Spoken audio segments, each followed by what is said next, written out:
How's it going, you guys? It's Scott with Everyday Home Repairs. I want to give you a few examples of what water damage can come from not routing your downspouts correctly. Now, this is kind of a classic case behind me of a home where they've rerouted the downspouts because the original tile actually plugged up. So they just kicked it out with a downspout extension and one of those kind of classic accordion plastic style. Not ideal, and especially when you see the pipe going up before the outlet. That means you're fighting gravity. So you'll be bringing all the water from that portion of your roof, spitting it out, and actually the grade goes down back into your home. So that can obviously lead to water damage and water in your basement or crawl space. But this isn't the extreme example I want to show you. Let's go look at another property where it has caused significant damage and has been neglected for probably about 10 years, being one of the worst examples I've seen for many years. So let's check it out. Actually, before we check it out, let me give you a few data points from a poll I put out today on the channel. And what the poll said is, be honest, how often do you clean your gutters? So this will give you a little bit of a baseline of other viewers of the channel, how often are they cleaning their gutters, and then you can judge that yourself against what you do. So if we go down the list here, 3 out of 10 people say they clean their gutters once or more per year. 8%, or about 1 out of 10 people, say once every other year, so they still are maintaining their gutters and downspout, just not every single year. 3 out of 10 say never. They never clean it out. They just let nature do the work.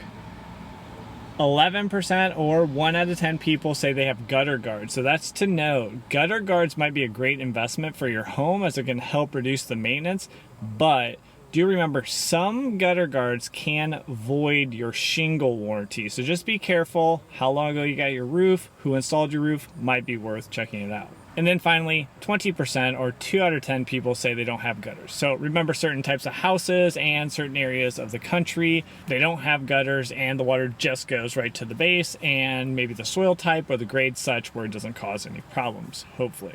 All right, now let's check out that property. So here's a better example of how bad it actually can get. So we have the back slope of the roof coming down, and then we have a downspout that came down, but then has a 45-degree kickback that would go right on your foundation. So all of that water from the roof line would be coming down and always flowing right to your foundation. That's about the worst possible location that you could do. In addition, check this out.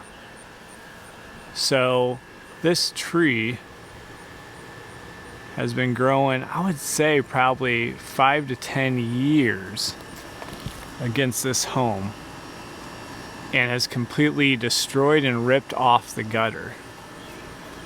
So obviously this tree needs to be coming down and getting this back into shape, because not only do you have a leak point over here, but obviously then we're flowing it back down over here.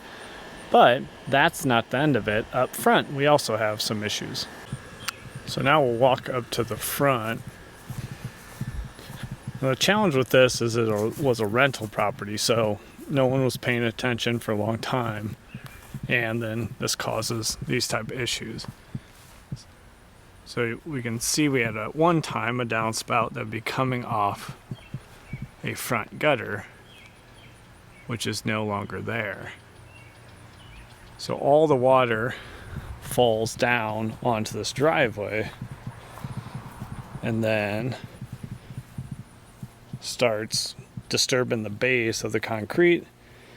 The concrete is not that thick, and then the concrete starts to buckle, break, and destroys the whole driveway. Now, we look back at one time, I believe this was the outlet, which no longer has an active downspout to it, and also flows uphill for a bit. So there could be a break back there as well. Even if that downspout was connected, it would still be draining out underneath the concrete.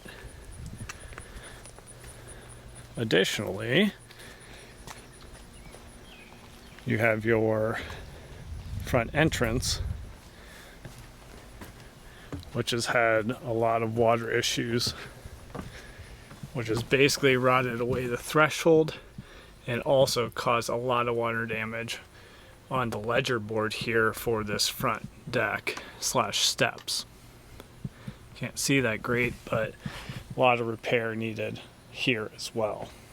So all in all, from that gutter not being in place, downspout being off, you now need to tear up this entire driveway, rebuild this entire front deck, and also correct the water issues now at the foundation, the threshold. There's drywall in there that's damaged. You can see the amount of damage that can be caused by not maintaining your gutters and keeping your downspouts clean.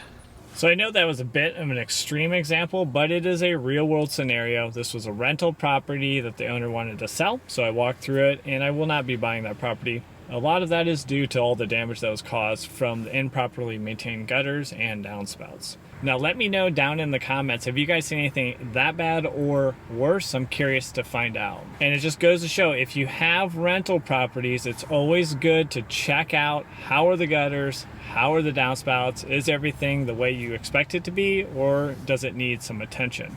When you're not living at a property, it's very easy to let that maintenance go for years and years and years and possibly cause as much damage as you just saw. Now don't forget, if you haven't already subscribed to the channel, go ahead and do that and hit the bell notification, as we have multiple videos coming out per week to help you with repairs and improvements around the house. And we'll catch you on the next one. Take care.